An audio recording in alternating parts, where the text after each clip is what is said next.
Na sequência do seu pensamento sobre os presidentes que ocuparam o governo no país, nós estamos pedindo ao governador Laudo Natel que nos fale agora. O senhor falou ligeiramente de Sarney, mas o senhor não tem mais algum detalhe sobre Sarney? Ele foi bom para São Paulo, por exemplo, no seu entender, Sarney? Ele foi bom para São Paulo com a sua política? Não foi mal, não. Não foi mal, não, mas acho que não E o processo da inflação no Sarney? Isso foi muito negativo? Eu acho que na inflação ele podia ter combatido mais, né? O que faltou, na sua opinião? Contenção do gasto público. Eu acho que quando se trata de combater a inflação, normalmente o governo corta investimento e não corta despesa. E cortando investimento, às vezes o resultado é inverso, asfixia a empresa. Corta investimento, às vezes, do setor de comunicação, por exemplo, fica as firmas todas que trabalham em comunicação paralisadas, não é verdade? Perfeito. Mas a despesa, a máquina é que é inchada. O funcionalismo é grande e ganha pouco, mas a máquina é inchada, é mal distribuída. Então, eu acho que esse remanejamento da coisa pública e uma contenção, porque o governo é muito inchado. Isso que falta. Principalmente isso. Não é só isso, mas principalmente isso. É muito cedo, creio, que com a sua autoridade o senhor possa fazer uma análise de Itamar Franco, que está apenas com 8 meses de governo neste ano de 93. Entretanto, a nossa entrevista, o seu pronunciamento, como muitos outros no projeto Memória Política do Brasil, tem assim uma pretensão de prever um pouco o futuro. E o senhor tem condição moral, intelectual e política para isso. Por isso nós perguntamos, com apenas 8 meses de governo Itamar, um vice que assumiu a presidência nas circunstâncias que conhecemos, o que é que o senhor está prevendo para o Brasil do futuro na era Itamar? Olha, eu não conheço pessoalmente o presidente Itamar, mas ele tem uma vida pública. Ele foi prefeito, ele foi senador, ele foi um executivo. Evidentemente que deve estar preparado, deve conhecer os problemas. Uma apreciação que eu faço ligeira é que eu acho que ele se detém um pouco nos detalhes e talvez precisasse lançar os olhos mais para frente. Então ele tem uma preocupação que eu considero legítima com a pobreza, por exemplo. Ele tem uma preocupação com o combate à inflação, também legítima. Mas eu acho que também a cadeira vai ensinando muito, porque ninguém nasce sabendo. Por maior experiência que alguém tenha na vida pública, quando senta numa cadeira executiva, de governador, do presidente, a própria cadeira ensina muita coisa. Então, como ele é um homem de bem, reconhecidamente um homem de bem, e um homem que naturalmente vai querer também deixar o seu nome projetado, eu tenho uma expectativa de que ele vai sair bem no seu governo. Está procurando ajustar as equipes, e tem um problema político também que enfrenta. Aliás, isso eu digo sempre, que eu não gosto de comparações de governo exatamente por isso, que cada homem vive em função do seu tempo. Eu, por exemplo, fui governador, tive uma soma enorme de realizações, mas eu não tinha problema político. O meu partido tinha 51 deputados, a oposição tinha 15, não tinha problema político. Eu pude fazer um secretariado e obter do secretariado a promessa de que ninguém seria candidato, para que não houvesse um desvio político daquela função administrativa. Mas e os outros? O presidente Itamar, por exemplo, tem que conciliar politicamente, senão não tem o apoio do Congresso, não tendo o apoio do Congresso não pode governar. Então a gente precisa dar sempre um crédito de confiança. Mas se ele é um homem trabalhador, se é um homem de bem, vai encontrar os caminhos que são difíceis, mas não impossíveis. O Brasil está aprendendo muita coisa. O Brasil está evoluindo e vai chegar lá. O senhor já teve tempo para interpretar toda a sua vida política no Brasil, a sua ascensão, vice-governador, 2 vezes governador, com todas as dificuldades que teve, e mais, o seu relacionamento, à época dos seus governos, com a imprensa, com o empresariado e com os líderes sindicais. Como foi? O empresariado foi muito bom, porque eu tinha origem no empresariado. Eu era um diretor de banco, como todos sabem. Tive um grande apoio do empresariado, muita compreensão, e grande parte do programa que eu pude executar foi com o apoio do empresariado de São Paulo. Com a imprensa eu tive um relacionamento muito bom, muito estreito. Se bem que a imprensa me cobrava muito manifestações políticas, que na época não eram muito comuns. Eu não era um homem dado a dar entrevistas coletivas, eu pouco falava. Eu adotava sempre uma coisa, eu dizia sempre ao meu chefe de imprensa lá, é o seguinte: eu acho que a palavra de um governador, a palavra de um presidente tem que servir de norma, de roteiro. Um governador não pode dizer uma coisa cedo para desmentir à tarde, porque senão a opinião pública fica aturdida. Então eu tinha essa preocupação e por isso evitava certas manifestações com a imprensa e às vezes era cobrado disso. Mas tive um excelente relacionamento pessoal e tive uma cobertura, e para contrabalançar as entrevistas que eu às vezes não dava, eu tinha um serviço que fornecia todos os detalhes da minha administração. Era tudo, todo dia era transmitido à imprensa tudo o que o governo estava fazendo. Então ela se manteve informada da minha atividade administrativa, nem sempre do meu pensamento político. Governador, o senhor é, acima de tudo e comprovadamente, um democrata. O senhor lutou contra as leis de exceção e de que forma? Não, eu não lutei propriamente contra as leis de exceção, porque eu entendia que o período era revolucionário. Conforme disse, eu fui eleito antes da Revolução. Peguei o período revolucionário. Segundo mandato, eu tive uma escolha da Revolução. Como diz o presidente Castelo, aí, como homem que como agente da Revolução, perfeito, em São Paulo. Então eu entendia, como eu conversava com os presidentes, eu sabia que o grande pensamento deles era promover a abertura. Quer dizer, que a Revolução tinha o seu ciclo, mas que caminhava para uma abertura paulatina. Agora, todos tiveram esses cuidados, esse enfoque. Muitos deles tinham naturalmente o receio de promover uma abertura precipitada e botar a perder o que a Revolução já havia feito, e ela fez muito. Então eu não tive propriamente que lutar, porque eu conversava e sabia que nós estávamos caminhando para essa abertura. O AI-5, por exemplo, foi um problema, uma época das mais difíceis, né? A não autorização para a cassação do Márcio Moreira Alves como deputado federal, gerou no governo Costa Silva o AI-5. Qual foi a sua posição naquele momento? Foi esta mesmo? Olha, no regime revolucionário, as coisas aconteciam de maneira diferente do que acontece hoje. Eu, por exemplo, quero fazer justiça a todos os presidentes. Jamais, como governador de São Paulo, eu tive aqui a menor influência do governo federal nas minhas atividades administrativas. Jamais alguém me pediu nada, nem sequer um emprego, uma indicação, nada. Mas também, como era um regime revolucionário e havia a chamada cúpula do poder, também os governadores não eram muito ouvidos a respeito das decisões no plano federal. Perfeito. Então a gente não tinha essa alçada. Nem São Paulo era ouvido. Eu ouço dizer, por exemplo, que houve perseguição, que houve preso político, mas se houve, não foi da esfera do Estado. E nunca eu recebi sequer qualquer solicitação.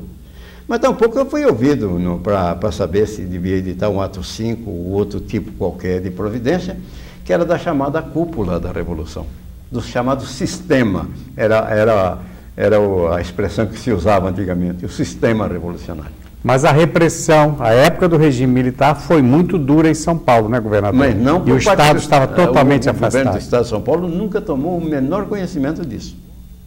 O que houve, se houve, não estava fora da esfera do governo de São Paulo. E no seu entender, isso não era uma interferência perigosa no Estado? Não havia o que discutir? Nem a polícia de São Paulo foi jamais solicitada para fazer qualquer tipo de repressão.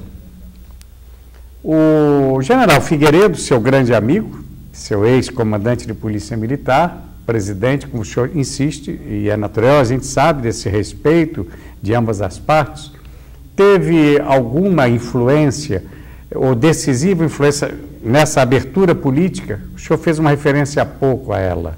Ah, sim, era uma determinação dele.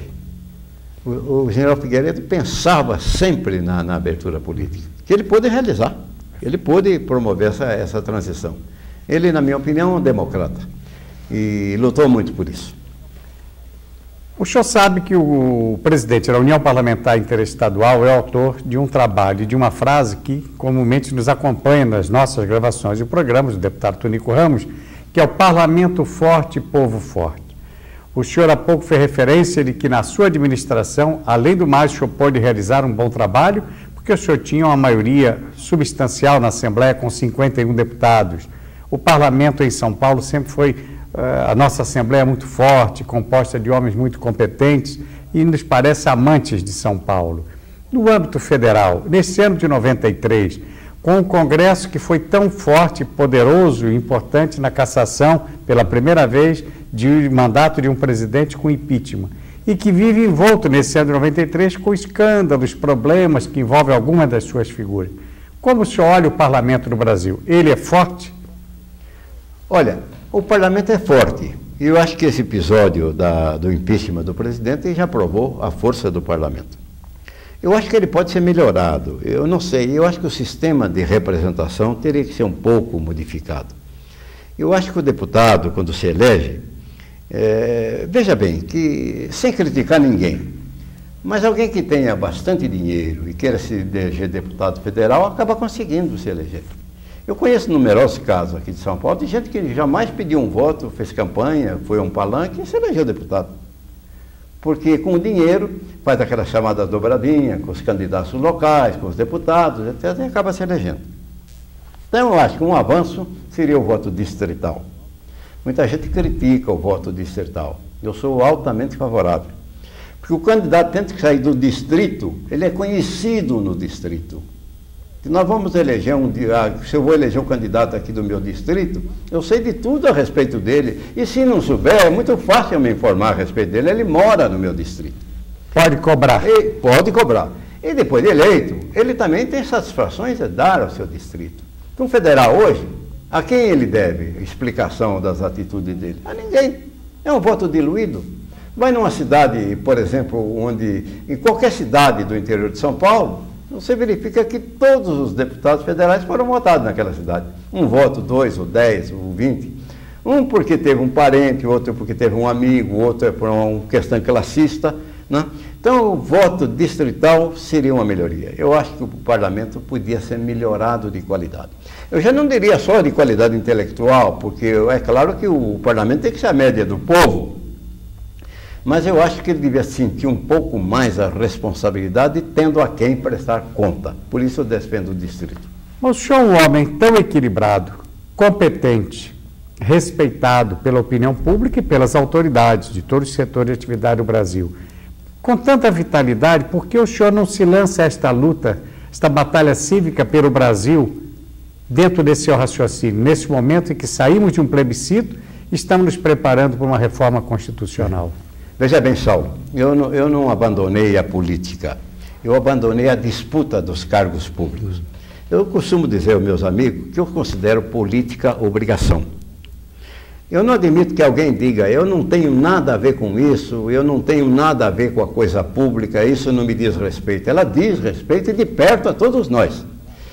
Quem não se interessa, quem cruza o braço, quem fica indiferente, acaba perdendo até o direito à crítica.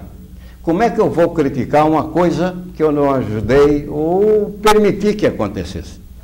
Então, fique bem claro que eu não disputei mais cargo, porque achei que cumpria a minha missão. Eu não sou um homem de carreira política. Eu sou um homem que foi sacado na empresa, cumpriu 2 mandatos de governador e voltou para a empresa. Não é uma carreira política. Mas é claro que eu deixei amigos, seguidores, gente que acredita em mim. Então, até hoje, quando chega uma eleição, os meus amigos, os mais chegados, os mais antigos, me perguntam, para que lado você vai? Onde é que nós vamos? Então eu escolho sempre um lado e procuro ajudar, procuro doutrinar, procuro dizer, olha, é bom votar em fulano porque tem um bom passado. Cuidado com o outro porque tem um passado duvidoso. Isso eu faço. Faço e acho que é a minha obrigação. Então eu continuo fazendo política. O que eu não sou, eu sou um postulante a cargo. Eu costumo dizer que eu tive tanta sorte, eu saí do governo com tal índice de popularidade, de tal índice, que era o momento de encerrar a carreira. Eu costumo dizer que é a sabedoria do Pelé. Sair quando está por cima. Agora, não ficar ausente e desinteressado do processo. Eu continuo influenciando.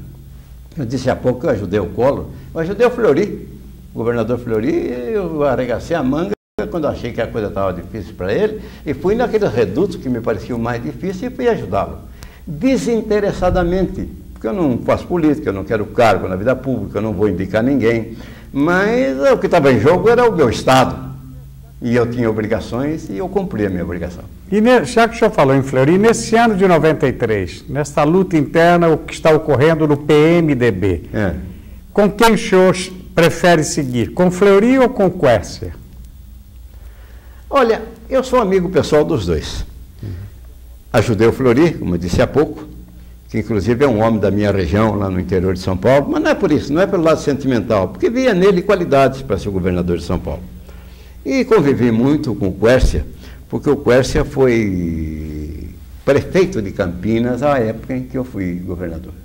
Então tive um relacionamento muito bom com o Quércia.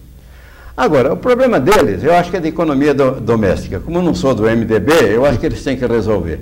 Mas vão acabar resolvendo, porque um bom acordo, dizem sempre que é melhor do que uma boa demanda. Eles vão se encontrar, mesmo porque para a própria prosperidade, para o próprio êxito do partido deles, convém que eles estejam unidos.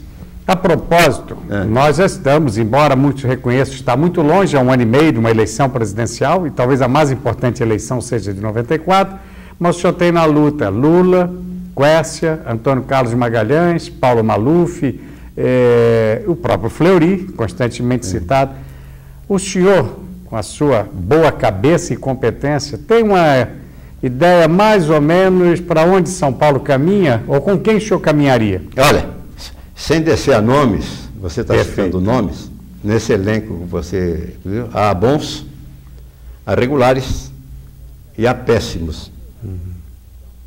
O senhor não quer dizer eu o acho nome que é dos muito bons, cedo né, para definição e nós podemos ter muita surpresa ainda.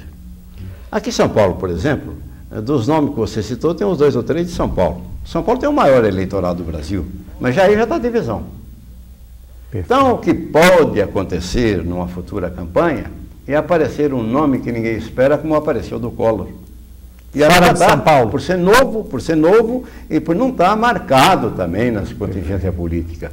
Porque o exercício do cargo público, ele dá muito gabarito, dá muito a base, porque afinal de contas o homem no cargo realiza muita coisa, mas também dá desgaste. E o novo que aparece, e a minha esperança é que possa aparecer um novo bom, que possa finalmente, porque eu sempre digo que o dia que o país tiver um período de 2 governos, que não precisa ser brilhante, não precisa ser governo brilhante, mas um governo sensato, com o pé no chão, que não atrapalhe, o país vai em frente, porque tem um potencial enorme, porque tem um povo inteligente, porque tem um empresariado de primeira linha. Esse país pode avançar em muito. É claro que tem que educar mais. Educação tem que... Há pouco tempo, numa enquete de estudante, eles me perguntaram qual é a receita que eu daria para o país chegar ao primeiro mundo. Eu dizia 3 coisas precisa: educação, educação e educação. Perfeito. Melhorar o índice educacional com a qualidade que tem o brasileiro. O brasileiro não é raça, é povo. Aqui veio gente de toda parte do mundo. Se nós herdamos os defeitos, nós devemos ter herdado as qualidades do mundo inteiro. Perfeito. Então, eu acho que está na hora de puxar o gatilho, está na hora do deslanche. Já já nós vamos chegar lá. E a minha esperança é que seja na próxima eleição. Governador, do governo revolucionário, bem depois de Getúlio Gaúcho, nós tivemos 3 gaúchos no governo, 3 generais gaúchos: Geisel, Médici, Corte Silva. E uma base gaúcha no governo, um estado bem revolucionário. É o mesmo estado que agora fala em divisão territorial do Brasil através de um moço que lá apareceu. Se saímos do Sul, nós caímos na mão de um governo, veio aí então Collor, que vem das Alagoas, embora nascido no Rio de Janeiro, enfim, a liderança em todo esse período que nós vivemos mais recente veio toda do Nordeste brasileiro. Ainda agora, nós temos um vice-presidente, presidente da Câmara, que é de Pernambuco. Tivemos Sarney, enfim, do Maranhão. O senhor não acha que está na hora? E o que precisaria ser feito para São Paulo ter a presidência da República? Talvez para o Brasil deslanchar, como o senhor está dizendo agora. Olha, eu gostaria muito de um paulista na presidência da República, não por bairrismo, porque São Paulo não é bairrista. Eu costumo dizer que em São Paulo existe até paulista. Como aqui na nossa capital existe até paulistano.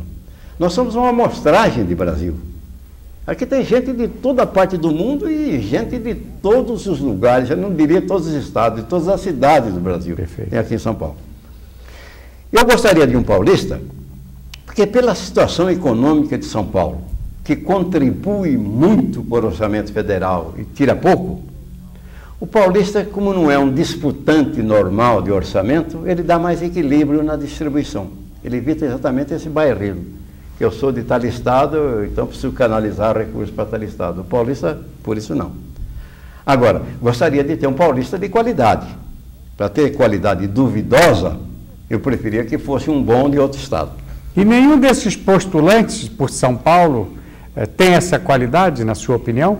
Os postulantes de 93? O senhor não arriscaria nenhum nome? A gente não sabe propriamente quem são os postulantes, né? Os nomes aí comumente citados na imprensa. Tem uns que me causam até ojeriza. E outros que poderiam ser razoáveis, mas a gente não sabe quais são os postulantes. Falam aí no prefeito, falam no Quércia, falam no Lula, falam eventualmente que o Fleury podia ser. Quer dizer, eu acho que ele está um pouco nebuloso, um pouco indefinido. Se o senhor for ouvido nesse ano de 93, e o senhor que há pouco afirmou, e nós sabemos que é verdade, pelo seu equilíbrio, o senhor é comumente procurado e ouvido. Se o senhor, sobre esses nomes citados, para respeitar a sua própria posição, que, como repórter antigo, a gente está entendendo de seu amigo, né? O prefeito de São Paulo, atual, desse ano de 93, e os demais nomes citados, Lula, Fleury e Quércia, o senhor não tem uma tendência para um desses nomes? Afinal de contas, o seu depoimento é para a memória do Brasil e principalmente para o ano 2003. Eu preferia esperar um pouco. Não citar nome, porque o depoimento da gente tem que ser um pouco impessoal para ter o seu valor. E aí tem gente que eu gosto e tem gente que eu não gosto, de quem eu não gosto. Então eu preferia aguardar um pouco o esclarecimento e, na ocasião certa, pegar o bastão, como eu sempre faço, é o que eu dizia há pouco. A propósito... Eu não fico indiferente. A hora que for lançado um candidato a presidente em quem eu acredite, eu vou sair por aí conclamando os meus amigos a apoiar. E se sair alguém em quem eu não acredito, também eu vou sair daí para apontar os defeitos, porque está na hora de melhorar a qualidade na vida pública. A propósito, o senhor se considera traído na célebre convenção da Arena, em que seu opositor, Paulo Maluf, saiu vitorioso? Como foi esse episódio para o senhor? Ele parece que pesou muito na sua vida pública. Olha, na minha opinião pessoal, foi um episódio negro na vida de São Paulo. Mas eu prefiro esquecê-lo. Vamos em frente, que dá mais resultado. O senhor foi convidado para algum cargo importante no governo federal, principalmente no período da Revolução, depois de deixar o governo de São Paulo? Olha, no governo do presidente Figueiredo, eu poderia ter sido, porque ele sempre me deu um crédito muito grande, ele me conhecia. Então, claro que eu tive chance no governo Figueiredo. Mas, a essa altura, eu já estava mais interessado em voltar para a minha atividade particular e mais colaborar do que propriamente exercer um cargo na vida pública. Sempre que eu pude ajudá-lo em alguma coisa, eu estive sempre pronto para ajudar, mas já não estava mais interessado na disputa, como não estou até hoje. Então, o senhor desculpa a insistência do repórter, mas é um depoimento para a história. Tudo isso em consequência da decepção que o senhor teve naquela célebre convenção, seria isso? Que o senhor, inclusive, tentou na justiça anular a convenção que não lhe deu o direito de ser candidato para São Paulo, correto? E não conseguiu. Exato. Nós tentamos a anulação daquela convenção. E não conseguiu. A convenção é um episódio tão conhecido da população de São Paulo que eu, como parte interessada, eu não gosto muito de comentar por isso. Perfeito. Mas é tão conhecido, os métodos empregados, eu acho que toda São Paulo conhece isso. Quem é que não sabe? E em 1982, com esse prestígio que ainda em 93 o senhor mantém, nós sabemos disso, o senhor teve chance de ser governador de São Paulo. O IBOP, todos os institutos de opinião pública lhe davam uma cotação que se assemelhava muito a de Montoro, Quércia, Olavo Setúbal, Eugênio Quadros. Por que o governador? O senhor não quis arriscar ser novamente governador, já eleito naquela época por São Paulo? Não, aí eu acho, viu, que também é um sentido de renovação. Eu acho que eu tive a minha oportunidade, eu pude fazer muita coisa, eu saí bem. Eu achei que era um momento de renovação, pegar gente com ideias novas gente que vem aí, porque a gente também, com o tempo, vai se bitolando em determinados assuntos, e há outros que aparecem com ideias melhores. Então, eu achei que devia voltar à minha atividade particular, como voltei, ficando muito atento aos problemas da vida pública para poder colaborar. É uma espécie de reserva, quer dizer, a gente está aqui para poder ajudar e poder, de vez em quando, transmitir um pouco da experiência que obrigatoriamente vai acumulando ao longo de tantos anos. Porque é um curso. Você fica 4 anos numa cadeira de governador. No mesmo dia você fala em segurança, em saúde, em justiça, em transporte, em educação. Quer dizer, é um curso que você faz, é uma experiência que você vai acumulando. E essa experiência eu procuro transmitir sempre que posso. Quando sou amigo, como sou do governador Fleury, quando converso com ele, quantas vezes eu dou a minha opinião sobre problemas que eu vivi e que poderão ser úteis a ele. Mas fica por aí, disputar eu não quero. Indiferente eu jamais vou ficar. Toda a vida eu vou me interessar pela coisa pública. O senhor sabe que num depoimento do senador Nelson Carneiro, ele atribuiu à solidão de Brasília o ato de renúncia de Jânio Quadros. E disse mais, nós estamos transmitindo isso na revista Momento Legislativo, porque é uma parte em que o entrevistado permitiu que se divulgasse, de que eles, deputados, senadores, uns idos de 60 em Brasília, tinham até a liberdade de se divertir, uma boate, um restaurante, enquanto que o presidente Jânio Quadros estava totalmente isolado com sua mulher, Eloá, dentro do Palácio do Governo. E sendo ele um homem muito ativo, principalmente pela vida trepidante de São Paulo, que por esse motivo Jânio teria, então, renunciado. O senhor acha que Brasília ainda isola o homem e por isso o presidente fica muitas das vezes fora da realidade brasileira? Não houve o clamor público? Não, eu não penso assim, não. Não penso assim porque um governante, esteja ele em Brasília, em São Paulo, onde ele estiver, ele não está no meio do povo, ele está lá no gabinete ou está viajando. Mas hoje, com as viagens, com a facilidade que todo governante tem de viajar, e todos eles viajam muito, com os progressos dos meios de comunicação, você tem a televisão em casa vendo todos os acontecimentos dentro da sua casa, com o rádio, com os jornais. Então o governante está sempre muito bem informado do que acontece. Dizem que no gabinete ele não está ouvindo diretamente o povo, mas em gabinete algum ele estaria... Não precisa estar andando no meio popular, no meio do povo, para saber a reação do povo, que ele tem através da imprensa, através de todos os veículos de comunicação. Mas que eu não defendo essa tese, não. Acho que Brasília, nesse ponto, não. Pode não ser agradável para quem não está acostumado a morar em Brasília, etc., mas não é esse o aspecto. Eu acho que isso não tem nenhuma influência na vida do governante e nem na decisão do governante. Há alguns movimentos, diante das dificuldades políticas, diante da ameaça da inflação subindo, do descontentamento do povo, do desencanto com algumas áreas políticas e até mesmo do próprio legislativo em Brasília. O senhor já ouve gente nesses dias, governador, como é o caso do capitão Bolsonaro, do Rio de Janeiro, capitão da reserva do Exército e eleito deputado federal pelo PFL, se não me falha a memória, advogando a volta do governo militar. Como é que o senhor interpreta isso? O senhor acha que o desencanto é tão grande, já que 85% do Congresso tem a reprovação popular, segundo as últimas pesquisas? O senhor pensa desta forma? Tem um ditado que diz que casa que não há pão, todos gritam e ninguém tem razão. Claro que as dificuldades econômicas levam a todo tipo de raciocínio. Então, que houve aí movimento de militar, fala até em separatismo, uma coisa absurda. Qual é o seu pensamento sobre a tese separatista? Esse país é um milagre de unidade. Um país imenso, com todas as dificuldades, que fala a mesma língua, que tem os mesmos costumes. Quer dizer, é um absurdo. Mas então eu falo, em razão das dificuldades econômicas.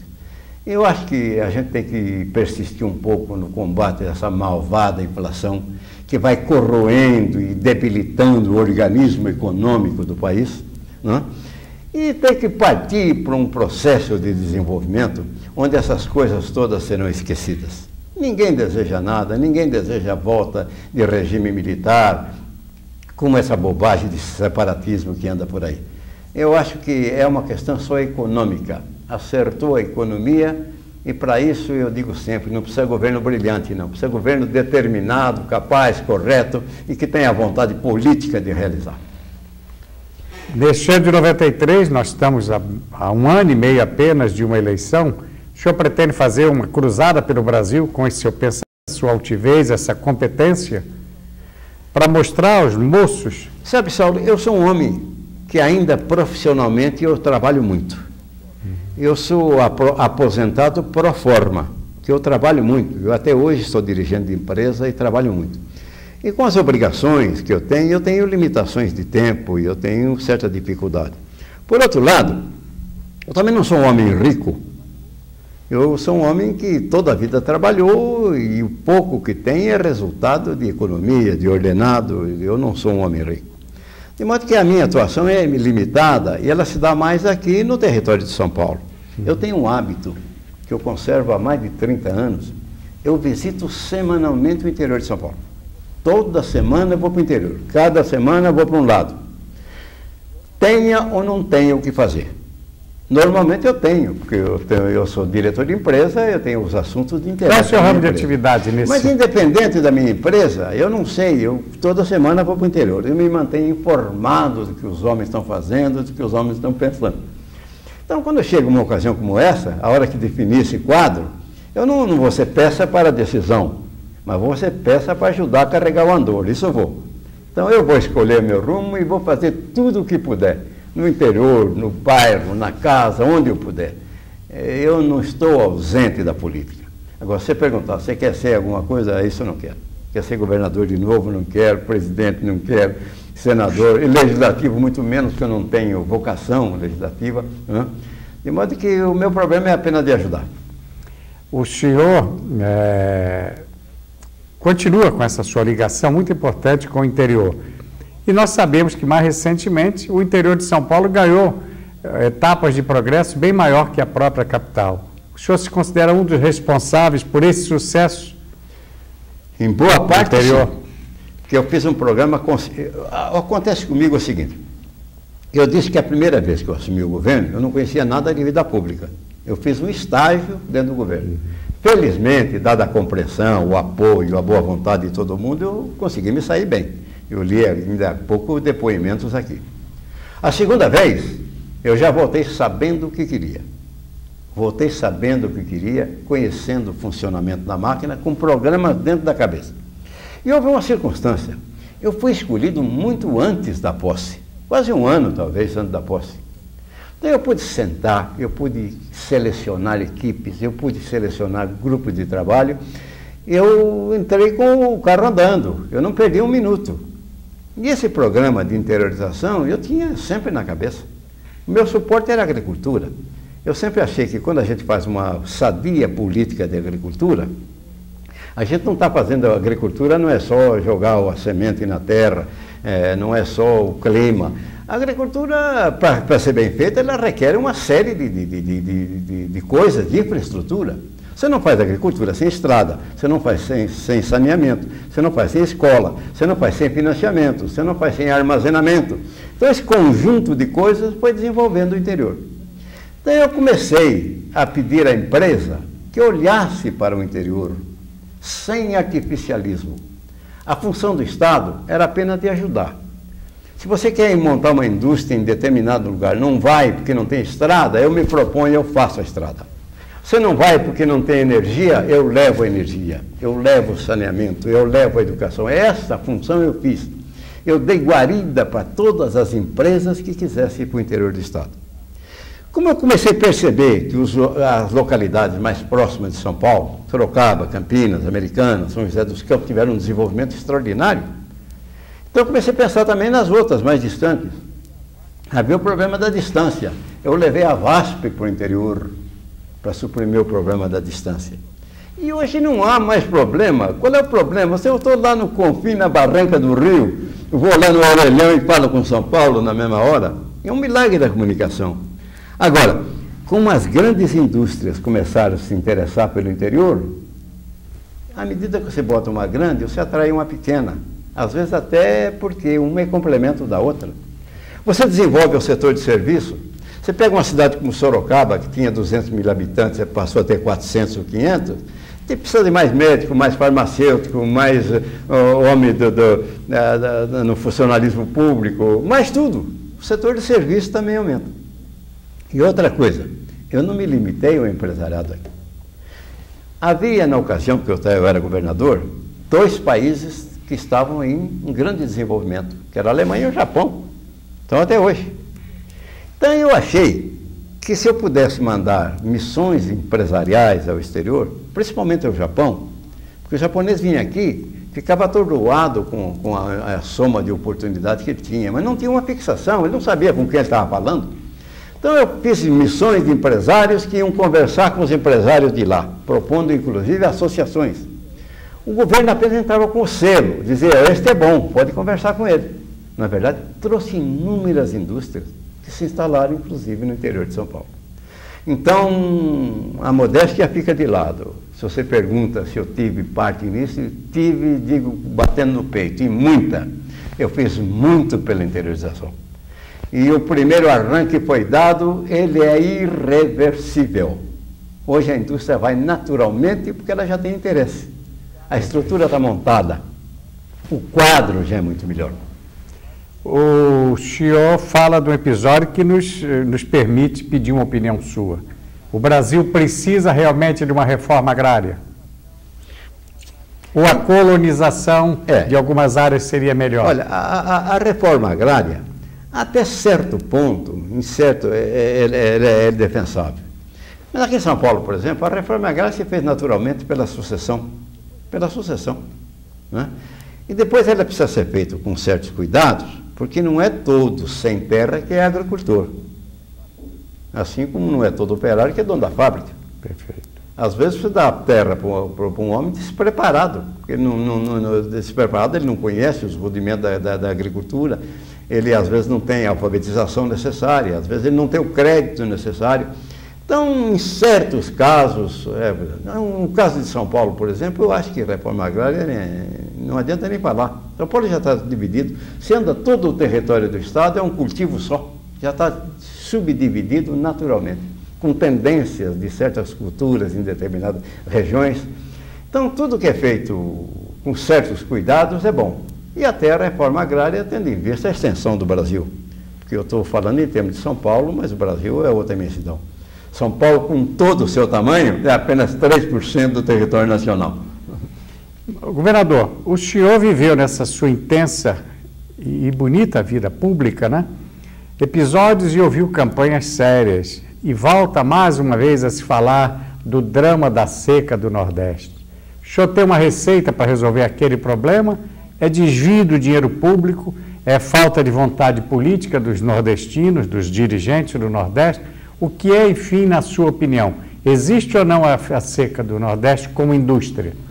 Olha, eu desde menino que eu ouço falar nesse problema da indústria da seca, que a seca é cíclica e sempre há. Acredito que tenha havido muito interesse político também, é possível, e a imprensa ultimamente tem desvendado muito desse problema. Eu acho que é mais uma questão de vontade política. Acho que agora o caminho está certo. O caminho está certo porque o problema hoje tomou conta da opinião pública. Eu digo sempre que quando a opinião pública se conscientiza de um problema, o problema já está metade resolvido. Quando a opinião pública caminha para a solução do problema, ela está consciente. Hoje há uma consciência de que o Nordeste é viável, que há outras soluções para o Nordeste. E essa consciência vai transformar. É uma região que tem a sua potencialidade. O que não pode, o que a gente tem que evitar é o artificialismo. É o que eu digo sempre. Criar a Sudene nos primeiros tempos, então não é porque existe um incentivo para a indústria que você tem que pegar um lugar pouco desenvolvido e montar uma fábrica de avião. O primeiro passo da indústria é a agroindústria. Desenvolva a agricultura, desenvolva aquilo que naturalmente a região pode fazer. Já vem a agroindústria como consequência as outras indústrias de transformação. Então eu acho que essa consciência vai levar à solução. A consciência popular afastou um governo agora recentemente, não vai resolver uma crise do Nordeste? Vai. Eu tenho confiança que isso vai ser resolvido. Porque já há uma vontade política. E há uma vontade popular, que é muito difícil de ser contrariado pelo próprio político. Governador, o senhor nos deu a alegria de dizer que algumas revelações de documentos aqui lidos pelo senhor nesse seu depoimento para a memória política, até esse instante, eram, melhor dizendo, de inteiro conhecimento seu e de sua família. Então o senhor fez revelações que ficam registradas para a história política do Brasil. E por isso nós, da União Parlamentar Interestadual, agradecemos. Então eu diria ao senhor o seguinte: o que mais o senhor julga neste depoimento, que é um documento para a história do país, o senhor gostaria de dizer, de coração aberto, de mente limpa, como sempre o senhor teve? Olha, eu diria sempre que eu acredito no Brasil. Há pouco tempo, eu fui numa reunião em que eu vi um discurso altamente interessante, e que alguém fazia referência, por exemplo, aos Estados Unidos. Os Estados Unidos hoje são citados como padrão de democracia, padrão de desenvolvimento, etc. Então, nesse discurso, a pessoa se referia que quando foi promulgada a Constituição Americana, isso faz 200 anos, foi ontem, na vida de um país não é nada. Na ocasião da promulgação, era tal a dificuldade dos Estados Unidos que eles não sabiam como sair. Dívida interna, corrupção, problema de dívida externa. Havia até quem defendesse a necessidade de vender parte do território para pagar a dívida, coisa desse tipo. Teve uma hora que deu uma deslanchada e foi. Qual é a diferença dos Estados Unidos para a gente? Nem de colonização, eles também não são uma raça, é um povo. Quem é que habita os Estados Unidos? É o descendente de inglês, de francês, é o brasileiro, é o português, que está lá, como aqui. Potencial nós temos, como eles. Temos o mesmo potencial. Sofremos esse atraso, mas é o que eu digo sempre. Basta que nós tenhamos 2 períodos de governo com o pé no chão. Não precisa brilhantismo, não precisa ser grande estadista. Homens que administrem o país sem atrapalhar o desenvolvimento das empresas. Que olhe para a segurança, que batalhe pela educação, que é a base fundamental de tudo. Nós vamos chegar lá. Eu sou um otimista e acho que não estou sendo no terreno da fantasia, com o pé no chão. Nós vamos chegar lá. Temos que conclamar e educar essa mocidade, porque ela vai conduzir o país onde nós desejamos que ele esteja. Vamos parar com essas bobagens de separatismo e de ideias outras que aparecem aí, na ocasião que há dificuldade. Porque a fome é inimiga, a fome gera essas coisas todas, até as tensões sociais. O que ocorre com as grandes cidades hoje? Assalto, violência, o que é isso? Falta de oportunidade, falta de emprego, não é só a tendência do indivíduo. Eu acredito que um mate por mau instinto, mais vezes rouba porque precisa comer. Então, há problemas sociais nisso tudo. Mas vamos superar, vamos educar, vamos dar emprego, nós vamos chegar lá. Eu acredito no Brasil, o Brasil é viável. Para concluir, governador Laudo Natel, nós estamos gravando esse seu depoimento no dia 26 de maio de 1993. E de inteiro teor, ele será conhecido do chamado grande público na sua íntegra, totalmente, exatamente como é o nosso compromisso 10 anos após a sua realização. Ou seja, o senhor terá, então, 10 anos de expectativa para que todos conheçam totalmente o seu pensamento. Então, eu gostaria que o senhor dissesse, neste final de entrevista, para a memória política do Brasil, a sua vontade, o seu desejo, e como o senhor sonha no ano de... Sinta-se já no ano 2003. Laudo Natel, o empresário, o moço de Pirajuí, de Mirassol, de São Manuel, o homem do esporte, o campeoníssimo do São Paulo, o dirigente competente, o empresário capaz e competente também, como o senhor tem demonstrado, o político equilibrado e o governador digno, honrado e honesto que o senhor foi. Tudo isto contido dentro de uma figura como o senhor, que como um velho profissional eu tenho orgulho e a honra de saber que estou deixando para outras gerações, em nome da União Parlamentar Interestadual, um pouco da sua vida e um pouco da sua história. Qual o seu pensamento neste ano 2003? Meu caro Saulo, dentre as coisas que eu fiz muito na minha vida, eu cultivei sempre muito a juventude. Eu tenho um recorde que eu acho que é um recorde, pouca gente poderá dizer.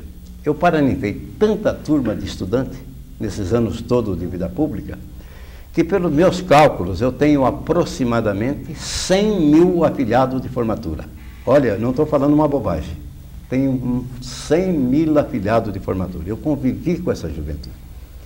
E eu sempre dizia a ele, nas últimas formaturas, que nós estamos no limiar de uma nova época, está chegando o ano 2000. Quando chega um fim de ano, sempre... Fala, ele está falando em cima, então fica meio difícil de entender. Tudo bem? Tensão.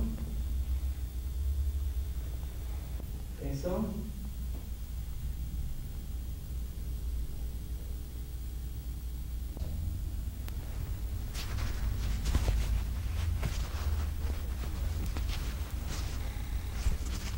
Hoje é dia 26 de maio do ano de 1993. A União Parlamentar Interestadual, presidida hoje, neste ano, por um deputado de São Paulo, deputado estadual pelo PMDB, deputado Tonico Ramos, é uma instituição que congrega no Brasil, neste ano, 1.054 deputados estaduais, ou seja, a soma das 27 Assembleias Legislativas, porque contamos os 26 estados brasileiros e ainda neste ano o Distrito Federal com a sua Câmara Legislativa. O projeto Memória Política do Brasil, temos insistido em dizer aos senhores, consiste em trazer ao vídeo, sem cortes, sem nada fora da normalidade, sem o chamado aparato técnico que a televisão moderna neste ano de 93 nos oferece, os depoimentos das pessoas, dos homens públicos, que pelo menos nesses 50, 60 anos ajudaram a fazer a história do país, que trouxeram com dificuldades agora, em determinado momento, com facilidades noutros, dependendo da sua época, um pouco de conforto, de alento, de progresso, enfim, através da sua competência profissional, da sua capacidade política e administrativa. Por isto, esses depoimentos que estamos somando através das nossas viagens por todo o país, sob os auspícios da União Parlamentar Interestadual, tem uma só finalidade: deixar para estas gerações futuras, em especial as novas gerações do novo século que se aproxima, a história verdadeira do Brasil, de cada um dos seus estados, através dos seus líderes, de cada um dos pontos brasileiros, os prós e os contras vividos, muitas vezes nos bastidores, até então nunca revelados. A nossa pretensão, já que há um compromisso solene firmado entre nós da União Parlamentar Interestadual e os nossos entrevistados, há um compromisso solene assinado de que algumas revelações que, porventura, pelo nosso entrevistado sejam tajadas de reservadas, só serão de conhecimento do chamado grande público a partir do ano 2003, ou seja, 10 anos após a realização do seu trabalho ou da sua gravação. Hoje, nos estúdios da Videosom em São Paulo, nós vamos trazer uma das mais sérias, competentes e honestas e dignas figuras da política brasileira. Um homem de vida muito simples, que veio do interior do estado de São Paulo e que galgou um dos mais importantes cargos da vida pública desse estado, já que pelo menos 2 vezes foi governador do nosso estado. Para a memória política do Brasil, o depoimento é do ex-governador Laudo Natel. Como vai, governador? Tudo bem, graças a Deus. Governador, como começou a sua vida? Com quantos anos o senhor está hoje? E de onde o senhor veio? Eu sou do interior de São Paulo. Eu nasci na cidade de São Manuel. Profissionalmente, sempre um bancário. Hoje, eu nasci em 1920. Estou, portanto, hoje com 72 anos já feitos. E a minha vida tem sido sempre no terreno da empresa, esporadicamente uma experiência na vida pública. Como é que foi a sua juventude, a sua infância e juventude, governador? Foi difícil? Foi de gente pobre? Eu nasci em São Manuel, mas fui criado numa cidade chamada Mirassol, também no interior de São Paulo. De modo que vivi a minha infância e os primeiros anos da juventude na cidade de Mirassol. Estudei uma certa ocasião na cidade de Araraquara e depois iniciei a minha vida profissional na cidade de Pirajuí. Dali fui transferido para Lins, depois para Marília e até chegar à capital por volta de 1945.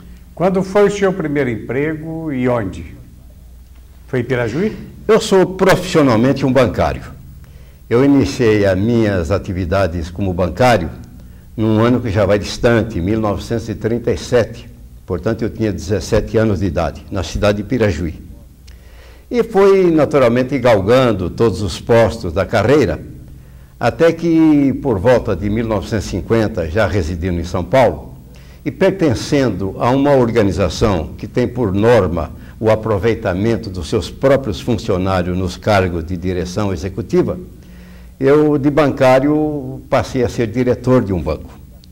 Isso por volta de 1950 e até o meu ingresso na segunda vez que fui governador de São Paulo, até 1971.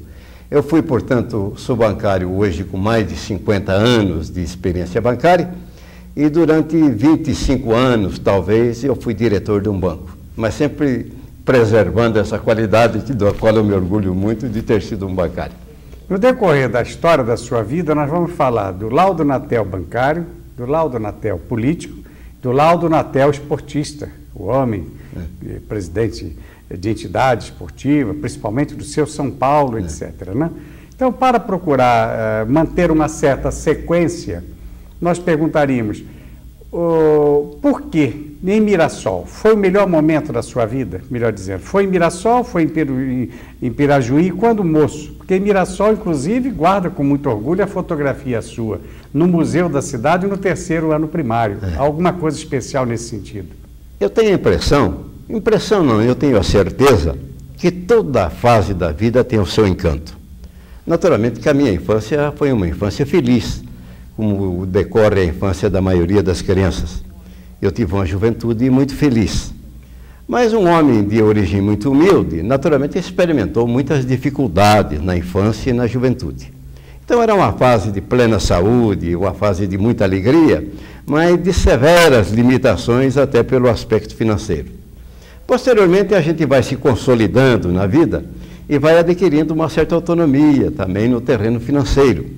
E eu pude então, talvez na meia-idade, usufruir mais dessa condição, com um físico ainda moço, mas com melhor condição financeira. Nunca de riqueza, mas pelo menos de situação melhor na vida.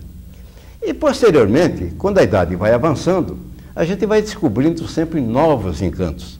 Eu, por exemplo, com a minha idade hoje, que já não é tão pouca, eu me considero um homem muito feliz, porque pude realizar uma família, pude ver os filhos crescerem, posso ver os netos.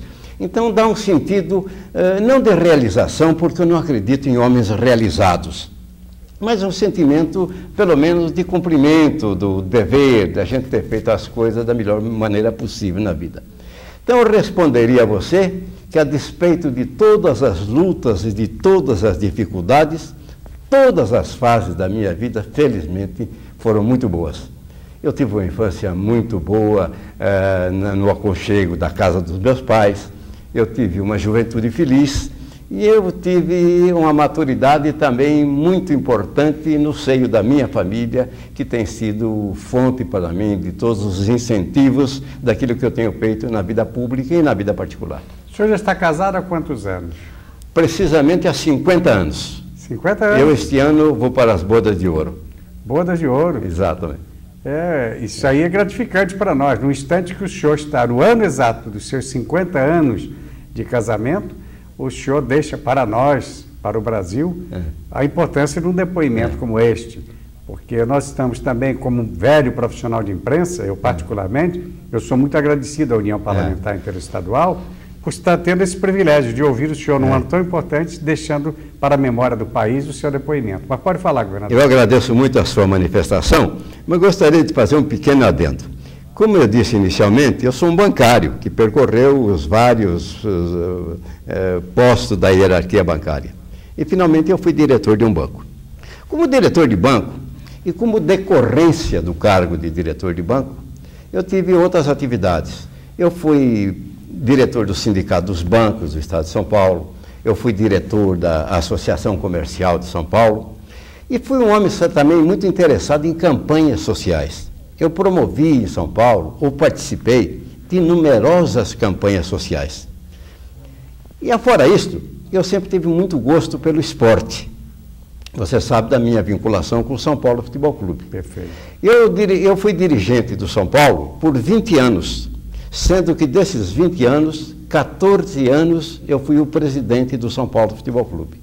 Eu tive o privilégio de ver o lançamento da pedra fundamental e tive a oportunidade de inaugurar o estádio Cícero Pompeu de Toledo do Morumbi, durante os meus 20 anos de São Paulo Futebol Clube.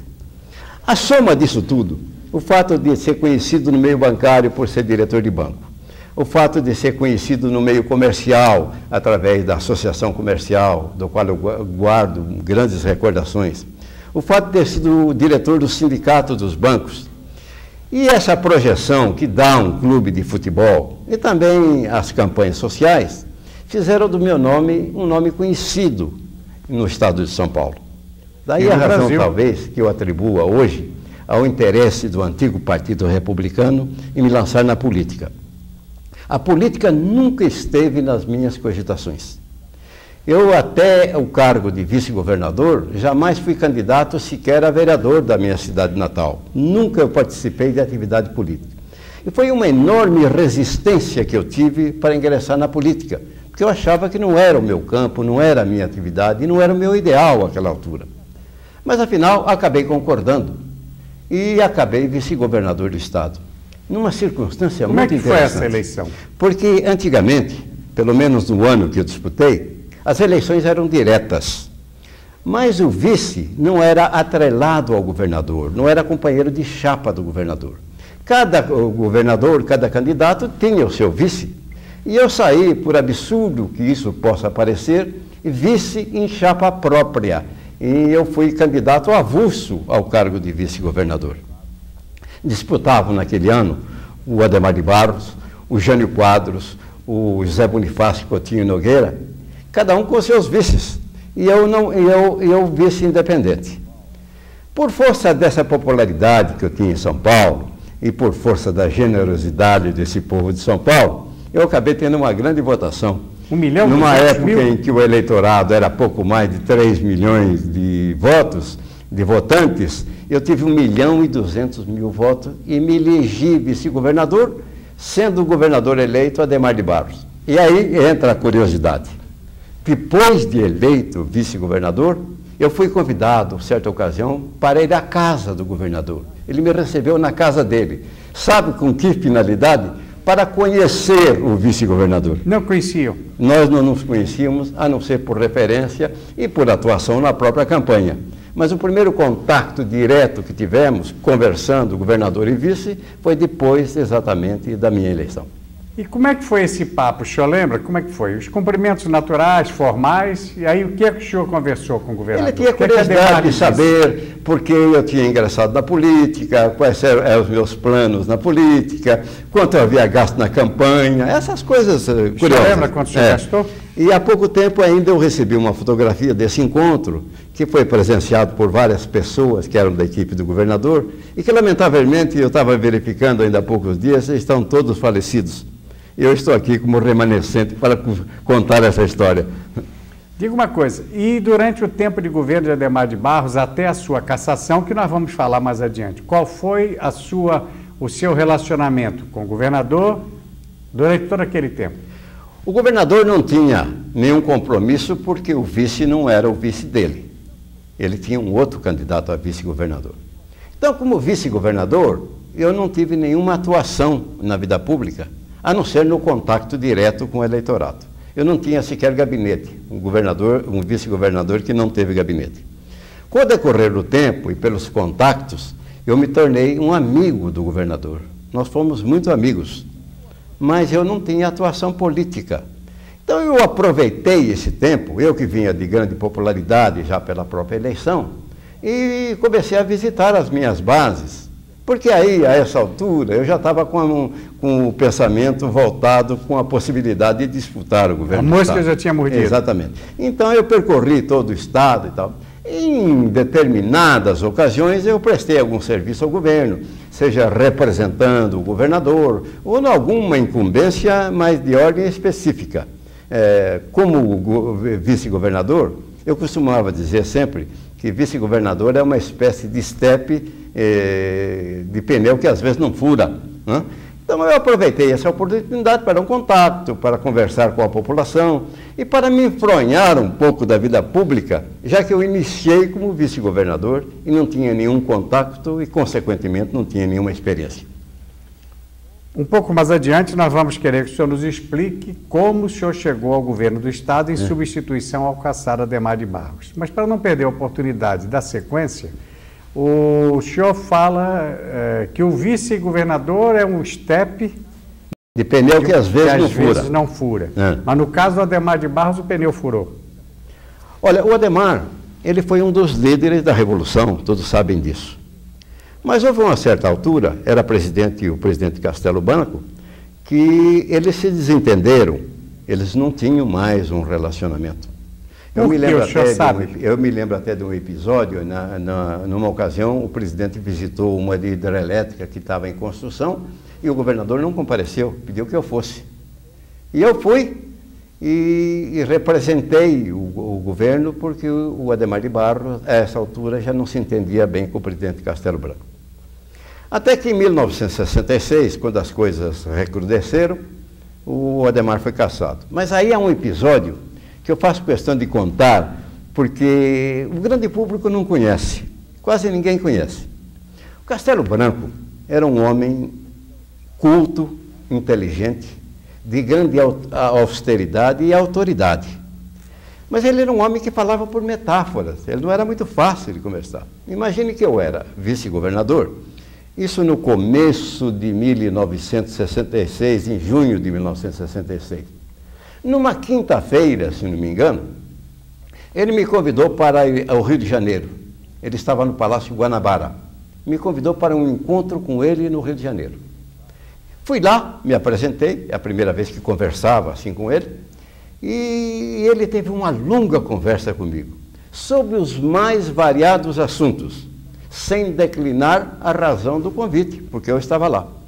Conversou, foi muito afável, me contou coisas de governo, trocou ideias. O senhor pode dizer alguma delas? De São Paulo, etc. O senhor pode dizer alguma dessa da fase da conversa? Mas vou lhe dizer uma particularidade. Na saída, muito polido ele era, me acompanhou até a porta, me pediu os telefones, ele próprio anotou os meus telefones e teve a seguinte frase: este encontro foi uma conversa do presidente da República com o vice-governador de São Paulo. O senhor está me entendendo? E encerrou aí o assunto.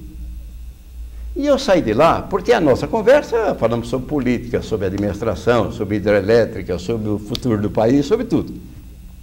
E eu saí de lá com aquele pensamento na cabeça, o que o presidente estaria dizendo com isto? Porque a essa altura eu não esperava que acontecesse nada ao Adhemar de Barros, mesmo porque ele estava em fim de mandato, eram 8 meses, e não acreditava que houvesse interesse até do governo federal em cassação, coisa parecida. Isto, se não me engano, foi numa quinta-feira. Eu vim para São Paulo, no sábado, toco o telefone, era novamente o presidente Castelo Branco. O senhor como vai? Vou bem, etc, etc. Olha, eu precisaria conversar de novo com o senhor. Daria para o senhor voltar ao Rio de Janeiro reservadamente? Eu não vou atrapalhar o seu futebol no fim de semana? Falei, ó, presidente, o senhor tem prioridade, pode me convocar. E fui ao Rio de Janeiro. Chegou no Rio de Janeiro, ele me disse: olha, nós resolvemos caçar o governador Adhemar de Barros. E eu preciso que o senhor assuma, porque eu não quero intervir no seu estado. Aí, pego de surpresa, eu perguntei: mas presidente, poderia eu dar uma palavra para o governador antes disso, qualquer coisa? Falei: olha, esse assunto é assunto encerrado. É assunto encerrado. Abri uma gaveta, isto no Rio de Janeiro, no domingo, e tirou um diário oficial, já com data de Brasília, de segunda-feira, com a cassação do Adhemar de Barros. Eu perguntei: mas como? E quando que eu assumo? Amanhã cedo. O senhor assume amanhã cedo. O senhor assumia na segunda-feira. Eu pediria ao senhor que voltasse a São Paulo e guardasse reserva desse nosso encontro até a hora do senhor assumir. Então eu voltei para São Paulo, meio aturdido ainda, porque eu não esperava, honestamente, com toda a conjectura que pudesse fazer, eu não esperava. Chegando a São Paulo, como ele me pediu muita reserva, eu tive por prudência, antes de chegar na minha casa, liguei para a minha casa. Atendeu a minha mulher. E ela disse, olha, a casa está cheia de jornalistas. Falei, então eu não posso ir para casa. Porque eu não posso trair a confiança do jornalista dizendo que eu não tive essa conversa. Perfeito. Por outro lado, também não posso trair a confiança do presidente que me pediu que não... Então, por minha boca, eu não gostaria que a imprensa soubesse. Então, eu tomei a iniciativa, fui dormir na casa de um amigo, não fui para minha casa. E no dia seguinte, entrei sozinho no Palácio para assumir o governo de São Paulo. Sem equipe, sem nada. Está lá a surpresa da coisa. Felizmente, pude me sair bem, porque, afinal de contas, eu tive o apoio da população de São Paulo, que entendeu a minha dificuldade. E, por outro lado, tive apoio do governo federal, tive apoio da classe política, enfim, eu pude executar um período de governo, uma quase que transição, porque eram 8 meses de governo. 2 perguntas, governador. Quem comunicou a Adhemar de Barros que ele havia sido cassado? Eu tenho a impressão de que foi o comandante então era 2º Exército, o general Cruel. Há uma outra particularidade. Quando o presidente me comunicou que eu devia assumir, ele me acompanhou novamente até a saída, e na antessala, quando eu ia saindo, estavam os comandantes militares de São Paulo, do Exército, da Marinha e da Aeronáutica, que o presidente havia convocado, naturalmente, para dar ciência da medida que ele estava tomando. E daí a minha impressão, não posso assegurar isto, mas eu tenho a impressão que foi o comandante do 2º Exército que se incumbiu, porque eu não encontrei mais comando, mas houve um desencontro. Mas, se você me permite, graças a Deus, Deus me inspirou, Deus me conduziu, porque, afinal de contas, o Adhemar foi cassado e o Castelo Branco foi o responsável pela cassação. E ao final do meu governo, depois de 8 meses, eu tive uma equipe primorosa também que me ajudou muito. Eu tive 2 manifestações que eu considero ponto alto da minha vida pública. Se você me permite, eu trouxe isso por escrito e vou ler. Perfeito. O governador Adhemar de Barros estava em Nova York, doente, e me mandou no dia 26 de dezembro de 66 o seguinte cartão. Meu caro Laudo Natel, carinhoso abraço. Chegamos ao fim do ano.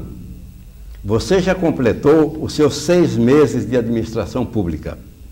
Dentro em breve, infelizmente, você terá que deixar o governo de nossa terra, o que lamento. Olhando de longe, sem a menor paixão, sem mais interesse em coisa alguma, quero levar a você uma visita de amizade e uma palavra de reconhecimento pelo modo paulista como você se portou e está se portando num posto tão difícil e em um momento tão delicado. Mas tudo foi bem e tudo está bem, graças a Deus. Além desta visita de cordialidade, aproveito o ensejo para desejar a você os melhores votos de boas festas e que 1967 seja um ano repleto de saúde e de felicidade, extensivo à senhora e filhos. Cordialmente, Adhemar de Barros. E terminado o mandato, um telegrama do presidente Castelo Branco. No dia que termina o seu mandato, manifesto meus agradecimentos, colaboração inestimável dada ao governo pelo prezado amigo.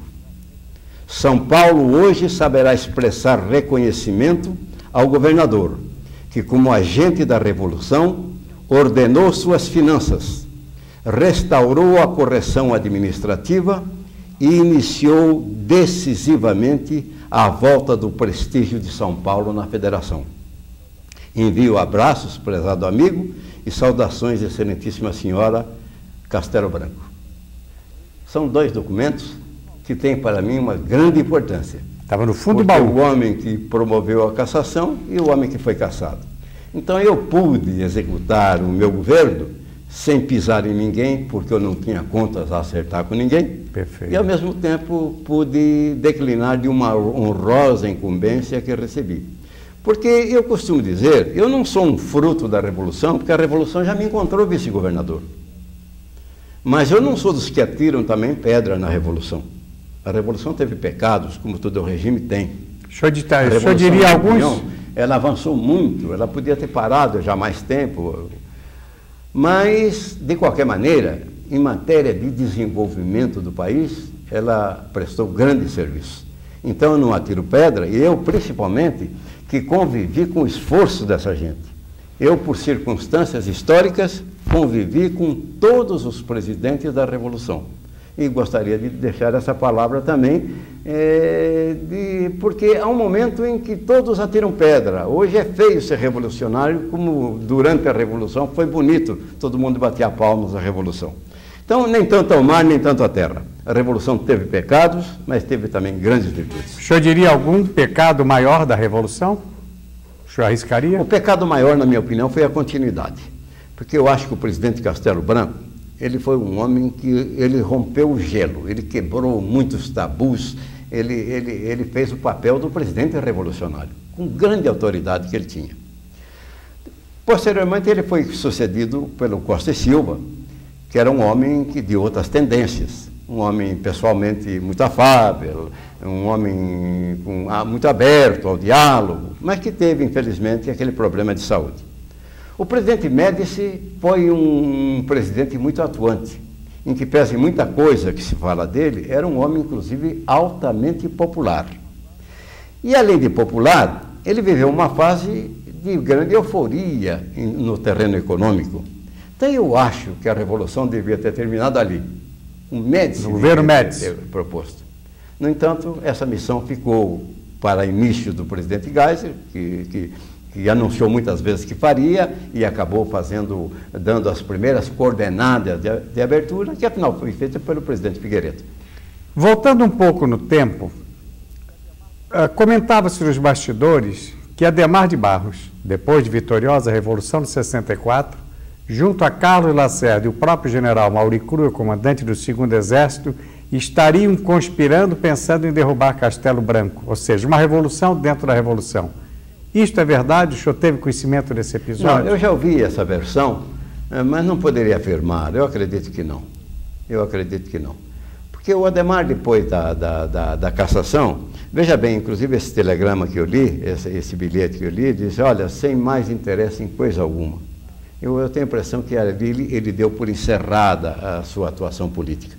Muito embora tivesse inegável liderança, ele é um homem de carisma, e deixou aliados até hoje. Até hoje ele é mencionado em São Paulo. O PSP, mas não tenho nada que me possa fazer uma afirmação dessa natureza. Eu acredito que não.